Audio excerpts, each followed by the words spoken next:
bem como aquelas igrejas que, volto a repetir, de Antioquia da Pisídia, Listra, Icônio e Derbe, haviam abraçado o falso evangelho em detrimento ao evangelho verdadeiro apregoado por Paulo. De modo que Paulo usa aqui o capítulo 4 para fazer alguns esclarecimentos, acerca dos quais, a partir do versículo 12, ele se revolta com a igreja. Tanto é verdade que no versículo 20 deste mesmo capítulo 4, ele mesmo diz que quisera estar com os irmãos para poder mudar o tom. Mas como ele está distante, ele precisa resolver o problema antes de tratá-lo pessoalmente, ele levanta a sua voz com a igreja, trazendo uma repreensão pastoril. Nos versículos 12 até o versículo 14, nós temos o zelo de uma igreja com o seu pastor doente. No versículo 15 e 16, uma igreja que pode mudar o seu comportamento diante do seu pastor. No versículo 17, uma igreja que substitui a sua liderança. Sim, uma igreja que passa a escutar a orientação pastoral de um outro grupo, que não é um grupo daquele que estabeleceu a igreja. Então, ela substitui a sua liderança. E no versículo 19, um pastor perplexo procurando a sua igreja, procurando reencontrá-la, reorientá-la e reconduzi-la ao verdadeiro evangelho. Eu disse para vocês que os irmãos que pertenciam à comunidade de Judá, eles descaracterizaram, desmancharam o ministério paulino. Eles aniquilaram a figura de Paulo como não sendo pertencente ao colégio apostólico judaico, para descaracterizar a sua pregação. O objetivo deles era acabar com a ministração de Paulo. Os judeus não podiam concordar sobre qualquer hipótese que a comunidade gentílica não pudesse carregar os fardos da tradição judaica. De modo que, para a salvação, eles estavam pregando que a mensagem outrora pregada pelo apóstolo Paulo era insuficiente para a salvação e que os irmãos da comunidade gentílica precisavam sim da justificação pela fé, por meio da graça, mais a circuncisão. No capítulo 4, Paulo já está praticamente sem os cabelos, mas ele volta a lançar na face dos irmãos que a igreja nem sempre foi assim, que a igreja foi uma igreja zelosa, uma igreja que amava o seu pastor e que tratava muito bem o seu pastor, embora esse pastor tenha as suas limitações fisiológicas. Quando nós abrimos a Bíblia Sagrada para fazermos uma leitura com elo escriturístico, nós compreendemos a partir da carta do apóstolo Paulo, em 2 aos Coríntios, no capítulo 12, no versículo 7, que Paulo parece ter sofrido uma grande enfermidade corporal, que ele mostra quando ele escreve aos Coríntios, na sua segunda epístola, no capítulo 12, versículo 7. A tradição cristã, inclusive, conserva o fato de que na região de Pergue, na Panfilha, antes de chegar na região da Galácia do Sul, ele teria sofrido o agravo desta enfermidade de maneira tão latente e profunda que o próprio João Marcos, vendo o sofrimento do apóstolo São Paulo na obra missionária, abandonou a caravana que era liderada por Barnabé e voltou pelas regiões de Salamina e foi voltar para ficar aos pés apostólicos de Pedro. Teria sido este o motivo de João Marcos abandonar a obra. Ele viu o fardo que os irmãos estavam carregando e não estava disposto a carregar este preço. Esta enfermidade era chamada de espinho na carne, como todos nós conhecemos, ou como a própria tradição terminológica coloca, a estaca na carne de Paulo.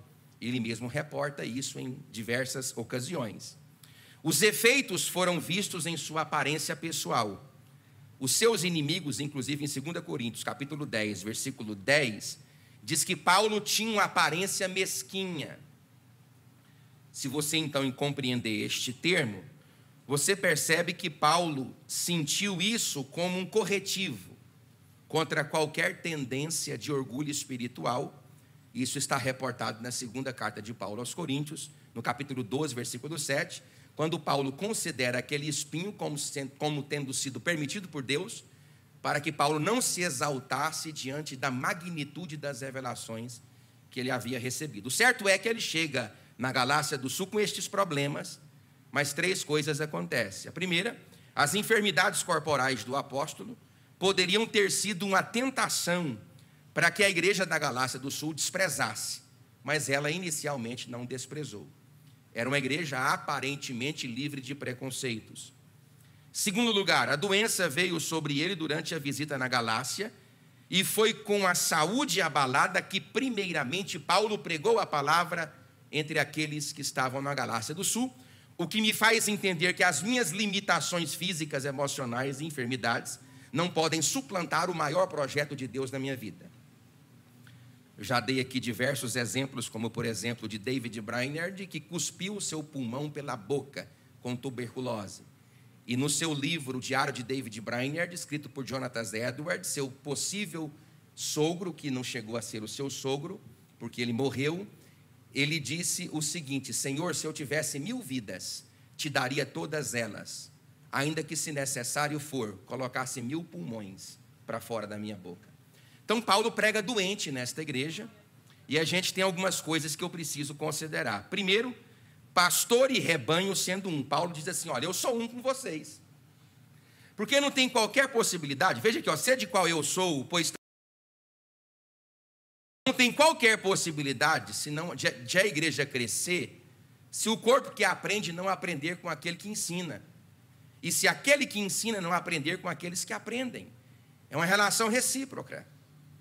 A mesma tendência e capacidade que vocês precisam ter para aprender comigo enquanto ensino, eu preciso ter para aprender com vocês enquanto vocês aprendem.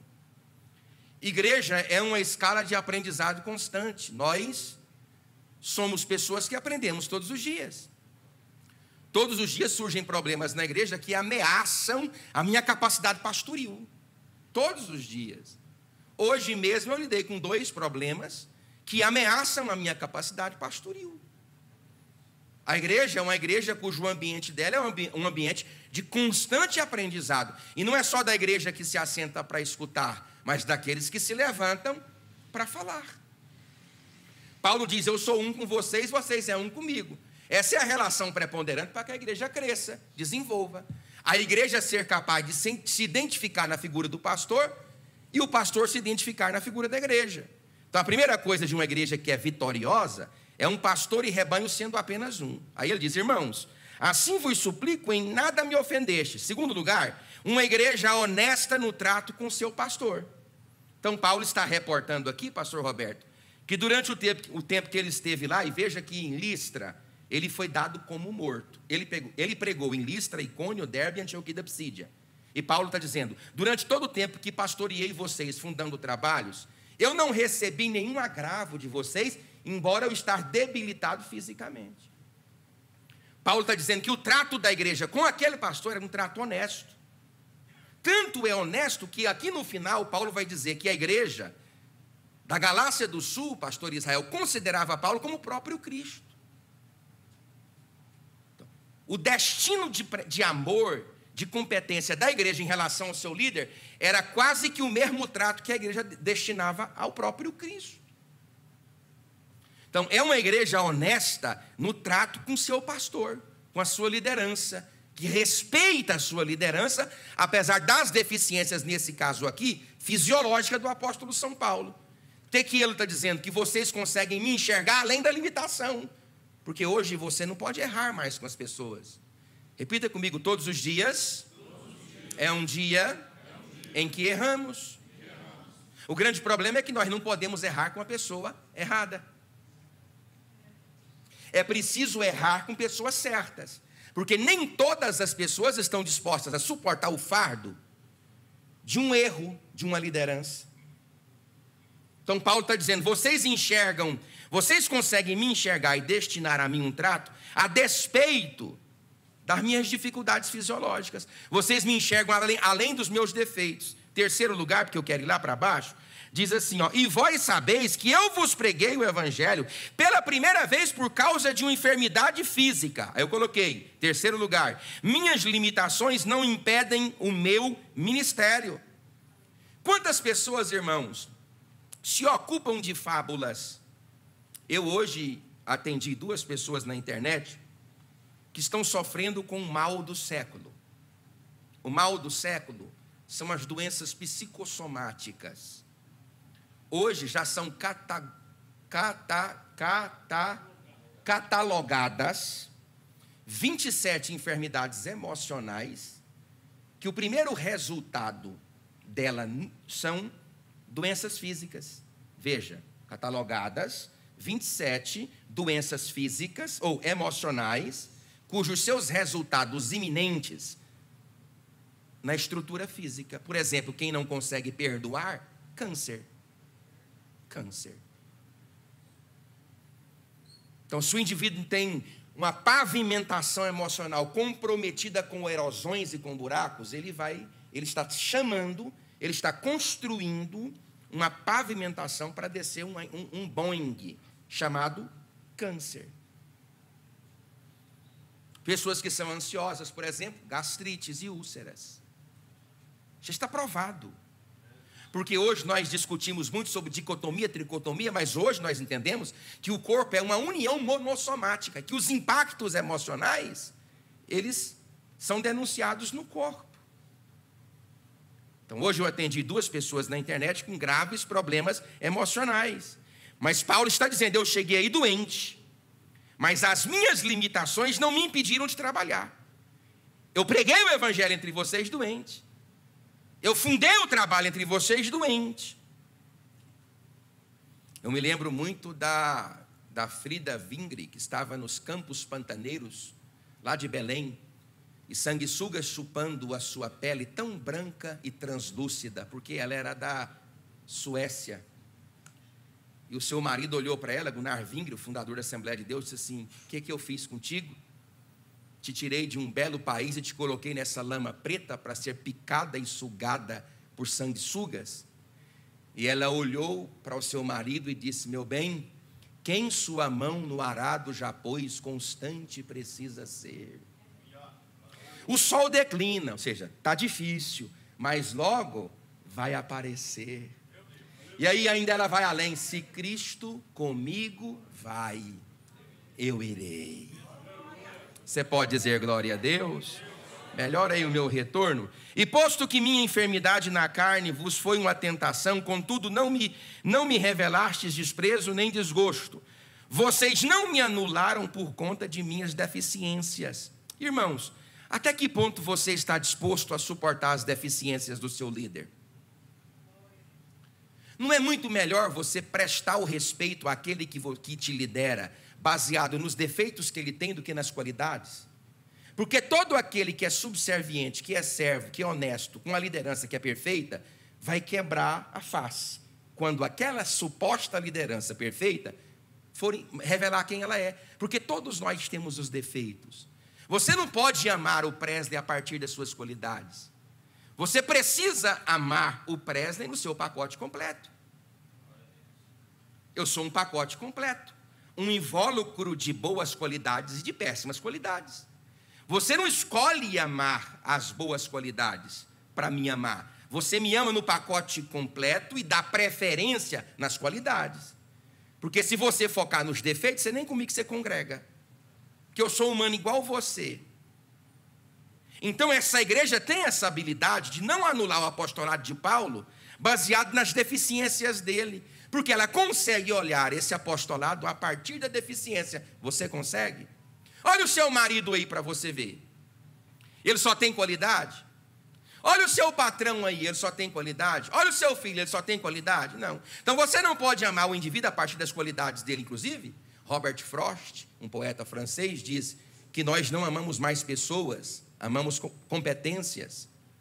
E é um grande problema quando alguém ama competência, porque todas as vezes que eu destino o meu amor baseado na competência de alguém, eu deixarei de destinar o amor e respeito quando aquela competência não me for mais útil.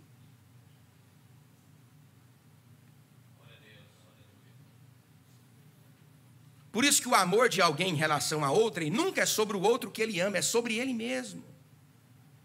Então, eu não vou amar a igreja É o que Paulo disse aos Coríntios: eu de muita boa vontade gastarei e me deixarei gastar por vossas almas, ainda que amando-vos cada vez mais, seja menos amado. Ele está dizendo que o motor do meu amor em relação a vocês não é vocês, sou eu mesmo. É igual ao cidadão que é ingrato. A pessoa que ela é ingrata em si, ela não é grata ou ingrata baseado naquilo que ela recebe por benefício. Ela é grata ou ingrata baseado nela mesma. Porque com o ingrato você faz 9 vezes. Se não fazer uma, ele já te descarta. Agora, com o grato, você não faz nada para ele, mas ele é grato a você. Porque não é sobre aquilo que ele recebe, de quem ele é objeto da gratidão. É sobre ele mesmo e nada mais. Por isso que a transformação de Deus em mim é trabalhar em mim, não em mim a partir do trabalho do outro. Não é assim. É ele trabalha em mim. Eu consigo fazer uma boa leitura, uma excelente leitura de todos que estão à minha volta a partir das transformações. É por isso que lá no livro do Vaikra, o sumo sacerdote não podia ter belida nos olhos. O que é belida nos olhos? É visão turva, visão embaçada. Tem gente que tem visão embaçada na igreja. O que é visão embaçada? Tem 2 formigas conversando lá na porta, e ele enxerga no binóculo espiritual dele as 2 formigas conversando. Ela está falando mal de mim. É belida nos olhos. Não pode ver um grupinho reunido, está falando de mim, belida nos olhos. Ele enxerga, e era melhor que ele não enxergasse. Lembra quando Saul estava crente? Mas os filhos de Belial desprezaram a Saul e não lhe trouxeram presentes. Porém, Saul se fez de surdo. Se fazer de surdo é diferente de ser surdo. Se fazer de surdo é escutar o que não deveria escutar, como se não tivesse escutado. Por que Saul não podia ter escutado aquilo que ele escutou e ele se fez de surdo? Porque a despeito daquilo que as pessoas pensam dele, ele era rei sobre eles. E ele não podia carregar aquela revolta. Ele é rei de todos. Em último lugar, antes me recebestes como um anjo de Deus. Repita no 3, anjo de Deus. 1, 2, 3. Como você vê o seu pastor? Oh, glória. Oh, glória. De vez em quando cai para o nosso lado, né, irmão? Só de vez em quando dá para, né? Dá para ficar no texto. Eu estou vendo você, Paulo. Olha, veja só, pastor Luiz. Para mim lhe saber, claro que eu não vou saber, mas para mim lhe saber quais são as características do Luiz como esposo, eu não vou perguntar para o Luiz, eu pergunto para quem? Para a Michele. Então, para mim saber quais as características da Michele como esposa, não pergunto para a Michele, eu pergunto para o Luiz. Então, quem está dando o diagnóstico de que a igreja enxergava Paulo como um grande anjo de Deus, é ele, baseado naquilo que ele recebia da igreja. Ele disse: vocês me viram como anjo de Deus. Eu não me pus como anjo de Deus, vocês me receberam como anjo de Deus. É a percepção que agora veja alguém, olha, ele fala: antes me recebeste como anjo de Deus, como o próprio Cristo, Jesus. Como a visão de uma igreja saudável pode ser adulterada pela falsa pregação? Porque agora mesmo lá embaixo ele vai dizer: agora eu sou inimigo de vocês. Ele disse, foi eu que disse, não, ele é que está dizendo. Então, vocês que tinham anteriormente a capacidade de me ver como anjo de Deus, melhor, como o próprio Cristo entre vós, agora fizeram de mim o vosso inimigo. O que aconteceu? Eu sei, púlpito, gente pregando o que não devia para ouvidos que não podem escutar. Porque tem igreja que é batuta. Repita comigo, irmãos, qual?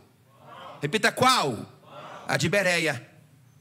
Lembra da de Bereia? Qual era a característica dos bereanos? Qual era? Eles colocavam em xeque aquilo que eles escutavam na igreja, para conferir se de fato era o que estava escrito. Então, tem igreja que pode escutar uma heresia. Tem uma igreja que pode escutar uma distorção doutrinária, dogmática, comportamental. Tem igreja que não pode, que ela é vulnerável, ela é palatável, ela é acessível. Aí agora nós temos uma igreja podendo mudar-se diante do pastor. Pastor, como que uma igreja muda diante do seu pastor? E ele fala: que é feito, pois, da vossa exultação? A primeira pergunta que ele pergunta: cadê aquela igreja vibrante? Oh, glória! Cadê aquela igreja atuante? Cadê aquele povo de antigamente? É ele que está falando, ó. É uma pergunta: o que é feito da vossa exultação? Primeira coisa, perdendo sua motivação inicial. Primeira coisa que uma igreja faz para abandonar o seu comportamento verdadeiro diante do pastor verdadeiro é perdendo a sua motivação inicial. Aí eu coloquei aqui uma pergunta: por culpa de quem? Porque nem sempre a culpa é da igreja que recebe a instrução. Às vezes a culpa pode ser daquele que instrui. Não posso culpar somente a igreja. Eu preciso ter maturidade para compreender que nem todos têm estruturas emocionais para suportar embates. Então, é dever do pastor ser fiel à igreja? É dever do pastor ser fidedignamente moldado pela palavra em todos os aspectos. Ah, mas alguém vai falhar nesse processo. Claro, inclusive o pastor. Mas a igreja está pronto para administrar falhas pastoris. Um rebanho tem maturidade para suportar uma falha pastoril? Uma falha pastoril? Tem, pastor. Então, o que esse rebanho me prova? Que ele é estruturado. Que ele não respeita e nem honra a sua liderança baseado apenas na competência dela, mas baseado naquilo que ela é. Ela é quem? Ela é o anjo de Deus sobre a vida dele. Então, eu perguntei assim: como que pode uma igreja abandonar o seu pastor? Perdendo sua motivação inicial. Sabe por quê? Quando você era novo na fé, nada te abalava. O irmão podia falar de você com a língua sambando no joelho. Você não estava nem aí. Você estava aqui para glorificar aquele que vive e reina para todo sempre. Podia ter confusão que for, com quem for que for. Você estava aqui animado, animada, dando glória ao nome de Jesus, porque era isso que você queria, servir a Deus e nada mais. Aí eu coloquei: por culpa de quem? Do líder ou do liderado? Independente da culpa, o problema aconteceu. E se tem um grande problema entre nós, é discutirmos os problemas em vez de apresentar soluções. Não é hora mais de discutir problema, é hora de apresentar solução. Segundo lugar, mudando a visão em relação a seu líder. Olha, você viu o que Paulo falou assim? Ó, eu era como vocês eram exultantes, exultados. Olha o que Paulo fala aqui, ó, mudando a visão em relação ao seu líder. Os próprios olhos para nos dar. Ela era uma igreja, bem aqui, irmãos, preste atenção. E essa aqui, preste atenção, que é um dado histórico. Esse texto é o texto mais convincente para entendermos que o espinho na carne de Paulo era uma deficiência visual. Porque Paulo fala isso, ó: se vocês pudessem, vocês me amavam tanto anteriormente, mas tanto, que se vocês pudessem fazer um favor por mim, vocês arrancariam os seus próprios olhos e colocavam em minha cabeça. É o que ele está falando. Vocês amavam tanto a mim que até os vossos olhos vocês punham na minha cabeça. Cadê esse amor? Então, mudando, por que eles mudaram a visão em relação ao líder? Eu coloquei aqui, ó, dariam os olhos para que Paulo enxergasse, e agora eles não conseguem dar para Paulo os ouvidos. Porque anteriormente eles dariam para Paulo os olhos. Agora eles não querem dar o ouvido. E é engraçado que dar os olhos é dar a visão, no sentido de amputar os olhos de alguém e colocar no outro, como se naquela época isso funcionasse. Mas Paulo empresta essa figura medicinal para dizer que vocês eram capazes de amputar o vosso próprio corpo em favor de que eu visse. Agora vocês não querem me dar nem atenção, nem ouvido, porque eu estou falando, vocês não me escutam. É revoltante. É revoltante. É revoltante porque você tem toda aquela expectativa com a igreja que você fundou, você trabalhou, você está ensinando. Irmão, você não acha que é desgastante para nós? Para nós que lideramos? O fato de todas as vezes eu estou aqui falando sobre amor, sobre perdão, sobre resignação, sobre levantar a cabeça, sobre andar para frente, sobre trabalhar, sobre ser unido, sobre ter unidade, sobre trabalhar junto, sobre a capacidade de você completar a sua fraqueza na força do outro e o outro completar a fraqueza dele na sua força, e aí você percebe que isso não vai emplacando. Cansa. Paulo está dizendo assim: quando o evangelho chegou até vocês, eu os apresentei, vocês arrancariam das vossas faces os seus olhos e colocariam na minha cabeça para que eu pudesse ver melhor e a minha enfermidade fosse estancada. Agora eu quero de vocês a atenção dos ouvidos e vocês não são capazes de me dar. O que é que mudou? Ele é que está falando, não estou falando nada. Terceiro lugar, fazendo do seu pastor seu inimigo. Aí que ele fala: tornei-me porventura vosso inimigo. É cortante, não é? Fala a verdade. Eu sei que vocês leem isso aqui, vocês não tinham prestado atenção nisso, mas é cortante para a alma de alguém que trabalhou numa lavoura, ver essa lavoura ser devastada pelo inimigo, e não só os impactos de fora alterando a perspectiva da igreja, mas a própria igreja alterando a sua perspectiva em relação ao seu líder. Paulo está dizendo assim: eu me considero vosso inimigo? Não, vocês me consideram inimigo de vocês. Aí eu perguntei assim, olha aqui, porque ele fala por quê. Ele fala por quê. Olha aqui, você não precisa ser o inimigo da obra. Como que aí eu coloquei aqui, um adendo, coração do líder. Aí eu comecei a observar assim, quando Paulo fez essa pergunta, tornei-me porventura vosso inimigo? Presta atenção. Aí eu coloquei aqui, adendo, reticências, o coração de um líder. Eu pus 4 coisas sobre o coração de um líder. Primeiro, por que Paulo se sente como inimigo da igreja? Uma pergunta. Porque ele se sente como inimigo da igreja. Ele não é o inimigo. É o comportamento da igreja em relação a ele faz com que ele pense que ele agora é o inimigo da igreja. Ele, que apacentando esta igreja tão amorosa e piedosa, teria capacidade de receber dela mesma os olhos. Agora não tem nem ela atenção. Aí eu pus a resposta aqui, uma igreja mudando o seu comportamento diante do pastor. Repita comigo, irmãos. Todo pastor é vulnerável. Eu é que fiz alguns ajustes intracromossomiais específicos no meu coração e na minha mente, para mim não me turbar. Eu fiz. O senhor sabe, pastor Efigênio, eu fiz. Primeira coisa que eu ajustei aqui no drive, que eu instalei, a primeira coisa foi o seguinte: a primeira coisa que eu botei aqui foi: eu não faço a obra de Deus para ser feliz. Primeira. Já botei isso na cabeça. Porque se eu recebo, fazendo a obra de Deus, todos os desgostos possíveis, já tem um drive na minha cabeça. Eu não estou aqui para ser feliz, eu estou aqui para fazer a vontade de Deus. Primeira coisa. Segundo drive que eu instalei na minha cabeça, foi assim: não crie expectativas positivas. Receba elas apenas como dádiva de Deus. Botei esse drive na minha cabeça. Então eu não espero o bem. Quando o bem vem do Lucas para o Presley, eu falo, é um presente de Deus, glória. Quando o bem vem do Roberto para o Presley, eu falo, um presente de Deus, glória. Mas o drive instalado é: espere o pior. Porque tem coisa pior do que a expectativa frustrada, irmãos. Então instalei os drives. E outra coisa, esse universo aí religioso está gravando. Deixa gravar. Não entende absolutamente nada de obra de Deus. Eu fui formado no campo missionário, correndo atrás de tatu. Eu morei num trabalho, num campo missionário, que a cada 2 ou 3 meses, nós retirávamos pedras de sal da caixa de descarga, porque o sal da água entupia a encanação e não coisava, de tanta calcificação. Esse povo aí que fica aí discutindo muita teologia na internet, aí até me perturba lá na internet, eles não entendem nada de campo missionário, de trato com gente, de milímetro com gente, não cheira a ovelha, quer falar de ovelha. Nunca fechou a cancela de uma igreja para poder o rebanho se agrupar e mastigar a palavra, e quer discutir teologia, discutir igreja. Dê para esse povo uma igrejinha para você ver. Eles acabam com ela, porque a igreja está além da capacidade que o pastor tem de pregar ou discursar teologicamente. Igreja é tato com o rebanho, é perdoar um irmão, carregar o outro, andar com o outro, carregar na bacia, dar glória a Deus.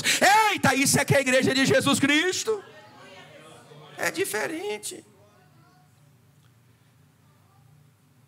Então, o comportamento da igreja diante dele transmitia essa sensação de que ele estava abandonado.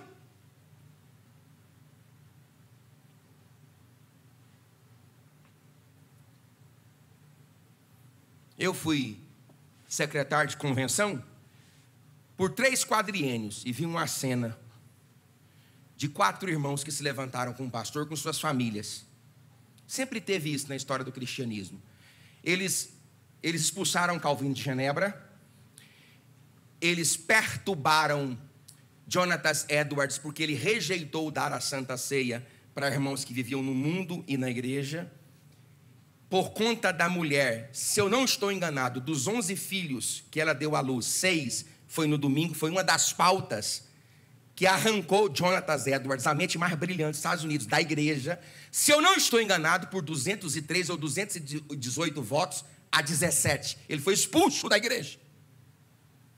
E lá no Piauí eu vi, quando o pastor botou a mudançazinha dele no caminhão, que ele saiu da cidade, os 4 líderes de família num bar, tomando Coca-Cola. Já vai tarde.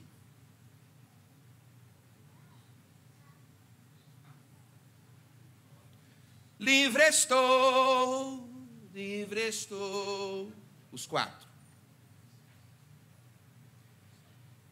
Não vou falar o que aconteceu com os 3, para não legitimar nada aqui na internet, não pegar corte. Mas o fim é uma desgraça. Desculpe a palavra. Aí o 4, que cantou Livre Estou, antes falou, meu Deus, chegou lá de joelhos na casa do pastor. Foi atrás, da onde o outro pastor foi, de joelhos. Então Paulo está aqui falando assim, ó, o comportamento de vocês em relação a mim me faz pensar que vocês me consideram o vosso inimigo. E por quê? Porque eu disse a verdade? Que mensagem que vocês querem escutar? Qual é a mensagem que vocês desejam ouvir? Se vocês querem substituir a pregação que eu tenho pregado por outra pregação, então substituam a vossa liderança. Eu permanecerei pregando a palavra de Deus. 4º lugar, seria a verdade dolorosa demais? Pergunta. Ela preferiu outro evangelho? Segunda pergunta. Os seus líderes eram mais palatáveis? Outras perguntas. Aí Paulo está dizendo, quando eu estive entre vós, eu senti dores de parto, e pensei que tinha gerado em vocês Cristo Jesus o Nazareno. Agora percebi que vocês precisam ser fecundados de novo. Aqui é uma antropologia bíblica, e se você estivesse estudando comigo, você estava entendendo melhor disso. Mas ele assim, para mim fazer o trabalho entre vocês, eu senti dores de parto. Que é engraçado, que é uma dor que nem Paulo sabe o que é. Diz que a dor de cólica de rins é mais ou menos igual. Também não sei, porque eu não tenho nenhuma nem outra. Graças a Deus. Mas diz que a dor de um parto, meu irmão, minha mãe estava lá lavando roupa lá perto do Rio da Prata, sentiu a dor de um parto e foi dar a luz para mim. Que para mim não foi nem dar a luz, foi parir mesmo. Eu nasci com 5,7 kg. Parto normal. Eu não sei o que é dor de parto. Qual das madames aqui já deu à luz naturalmente? Levanta a mão aí. Olha aí. Dói, irmão, ou não? Ó, a irmã ali, ó. A irmã ali, irmão, o nome dela, a irmã. Hã? A irmã Luiz, a senhora já deu à luz? Parto normal. Dói? Dói muito? Aí. É o que Paulo está falando. Vocês não fazem ideia do que eu sofri para poder pôr esse trabalho para funcionar. E vocês vêm querer dar o mérito do trabalho para aventureiros que vêm de fora. Valorize aquele que deu à luz a verdadeira pregação da palavra de Deus. Estes dias eu vi o pastor Jeremias Pereira, até aconselho vocês a escutar, ele é de Belo Horizonte, da 8ª igreja presbiteriana. E ele dizendo assim, irmão, vocês têm que valorizar o pastor de vocês. O itinerante é uma bênção, é aquela mensagem, vocês empolgam. E ele falando, ele é engraçado, né? Mas o pastor da igreja é que está lá, todo dia tem que ralar para ler um livro. O itinerante, pastor Luiz, ele não sabe nem da Bíblia, sabe nada. Ele prega uma mensagem o ano todo. Cada dia ele prega ela. E o reverendo Hernandes Dias Lopes diz que uma mensagem, ela só é muito bem pregada se ela for pregada 16 vezes. Eu repeti a mensagem aqui domingo. Pela segunda vez, peguei outra perspectiva, mas repeti a mensagem. Então eu estou aqui, eu prego toda terça e quase todo domingo. Mas todo tempo você tem que estar buscando, tem que estar lendo. Então Paulo está dizendo assim, ó, o que é que aconteceu com vocês? Vocês estão me substituindo por causa da mensagem dos outros? Não, permaneçamos na pregação do evangelho, porque ela pode até doer, pode até causar algum desgosto, mas ela produz vida e vida com abundância. Você pode dizer glória a Deus, igreja? Não, diga graças a Deus, igreja. Aí, último lugar, quem tinha deficiência nos olhos era Paulo, mas quem não estava enxergando a verdade era a igreja. Engraçado, né, pastor Luiz? Irmão, vocês nesse movimento aí, nessa câmara aí, eu já estou até vendo a hora de editar. Olha, quem não tinha a visão A deficiência nos olhos, pastor Luiz, era Paulo. Mas quem não enxergava era a igreja. Isso é complicado, né? Isso é cheio disso na Bíblia. É cheio disso na Bíblia. Davi, por exemplo, quando olhou... A diferença de Davi para os outros guerreiros de Saul é a forma de enxergar Golias. A diferença de Ló para Abraão é a forma de enxergar o ambiente. Gente, sempre é a forma que você enxerga. A diferença de Isaac na terra de Avimeleque é a capacidade que ele tem de enxergar aquele deserto. Deus disse assim: você está querendo fugir porque tem terra, areia, sol? Permaneça nessa terra, porque eu vou te fazer prosperar para a glória do meu próprio nome. E diz a Bíblia que ele ficou naquela terra, que ele queria fugir dela porque estava vendo com berrida nos olhos. Elias, quando fugiu do ribeiro de Querite, Deus disse: vai lá para a casa de uma viúva pobre. Não era melhor mandar para a casa de uma viúva rica? Vai lá para a casa de uma viúva pobre, que eu ordenei a ela que ela te dê comida. Mas não era melhor ele ter ido para a casa de uma viúva rica? E Deus tem essas loucuras, porque Deus não trabalha na lógica da igreja, nem na lógica do homem. Deus trabalha na sua lógica, e essa lógica não pode ser entendida por ninguém. Agora, o que Deus falou, Ele vai cumprir para a glória de Deus. E você sabe o que é mais? Você sabe onde é que ficava a cidade de Serepta? Entre as cidades de Tiro e de Sidom. Você sabe o que é Serepta? Serepta é aquela curtela que tem um bar com um restaurante entre duas maiores cidades. Ela está lá no meio. Sabe quem morava em Tiro e em Sidom? Eptibaal. Sabe quem era ele? Pai de Jezabel. Sabe quem era Eptibaal? Sumo sacerdote de Er. Sabe quem era Er na mitologia sírio-fenícia? Era o esposo de Azera. É esposo de Azera. Lembra que Jezabel importou lá para dentro 450 profetas? Elias estava debaixo do nariz do inimigo. Mas Deus, quando quer proteger a igreja, Ele põe ela onde Ele quiser, porque quem guarda e abre a porta é Deus. Aí ele chega lá e a mulher está lá catando 2 cavacos de pau. Visão réia limitada. E aí ele fala: mulher, me dá um copo d'água e me dá uma comida. Aí ela falou: o senhor está doido? O senhor não está... Eu vou falar de conta que é mulher nordestina. Tu é abestado, você não está vendo que eu estou pegando 2 cavaquinhos de pau aqui para me esquentar um pedacinho de comida? Eu e meu filho vamos comer e vamos morrer? Eu vou comer e vou morrer? Aí ele disse: eu estou vendo que tu está fazendo, faz o que você disse, mas traze primeiro para mim. Vou parafrasear. Porque se tu tiver coragem, a farinha não vai faltar na panela e nem o azeite na botija, até o dia que o Senhor ordenar chuva sobre a terra. Oh, glória! Então repita comigo: eu preciso ver melhor. Então aqui, uma igreja substituindo sua liderança. Os que vos obsequiam. Eita! Essa palavra é aquela, eis que eu, é a mesma palavra daquela no grego, no hebraico. Eis que eu abrirei caminho no deserto e rios no ermo, e tu serás obsequiosa como nos dias da tua mocidade. Significa presenteada. Agora, olha o que Paulo fala: os pastores, vou parafrasear para você entender, que vos obsequiam, não fazem com sinceridade. Eu estou cego, vocês sabem, Paulo está dizendo, mas eu consigo enxergar, não tendo olhos, o que vocês com olhos não enxergam. Esses homens têm outras intenções por trás de todo esse presente. É ele que está dizendo, sou eu não. É porque hoje puxou para o lado de cá. Oh, glória, diga glória, igreja. Aqui, ó, esses homens que vos presenteiam com palavras obsequiosas têm uma outra intenção por trás delas, que as palavras são transvestidas de rosas, mas vocês que têm olhos para ver não enxergam. Eu que sou doente estou vendo tudo. Ele que está dizendo. Aí eu coloquei aqui, ó, olha aqui, ó, verdades trazem mudanças, presentes mascareiam intenções. Você sabe por que vocês estão assim agora? Porque quando eu estava aí era a verdade do Evangelho. Verdade do Evangelho. E às vezes a verdade não é palatável. Às vezes a verdade não transparece aquela... Não transparece. Mas eu digo para vocês que se eu vos anunciei algo que foi pesado e que provocou mudanças em vocês, pode ter certeza, a intenção da minha alma era correta diante de Deus. Agora, estes que vos obsequiam não têm intenção correta. Segundo lugar, aqui, primeiro lugar, líderes sonegando a verdade eterna presenteia o seu auditório.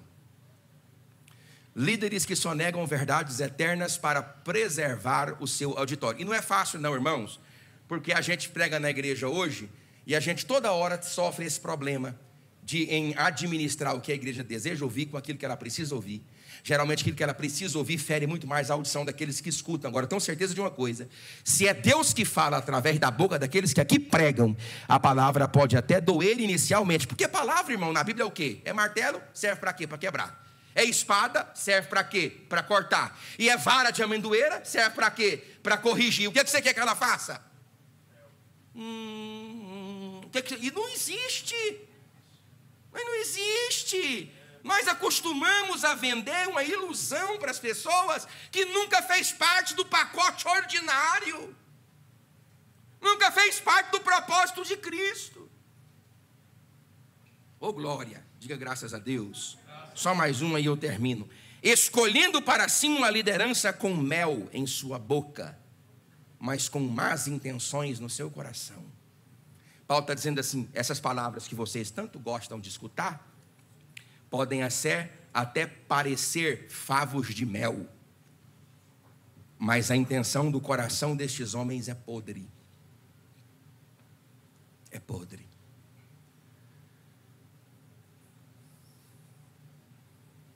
Irmãos, está tão difícil hoje para nós mantermos a pregação do Evangelho, porque parece que nós somos estranhos no ninho. A igreja ficou tão miscigenada, tão misturada, tão sincrética, tão eivada de fenômenos, abre aspas, pentecostais, adulterinos, que parece que o verdadeiro Pentecoste é que não é o Pentecoste. Existem coisas aí na internet que eu fico pensando: meu Deus, será que só nós que estamos no caminho errado? Mas não. A Bíblia diz que larga e espaçosa é a porta que conduz à perdição, e muitos entram por ela. Estreita é a porta, como se não bastasse, apertado é também o caminho, mas ele conduz para a vida eterna. E são poucos os que entram por ela. Você pode dizer glória a Deus? Então não é fácil para nós manter a pregação do Evangelho. A gente muda uma didática, muda uma coisa, tenta tornar um negócio mais acessível, mas a pregação tem que perseverar, ela tem que permanecer, ela tem que durar, porque ela transforma a vida daqueles que escutam.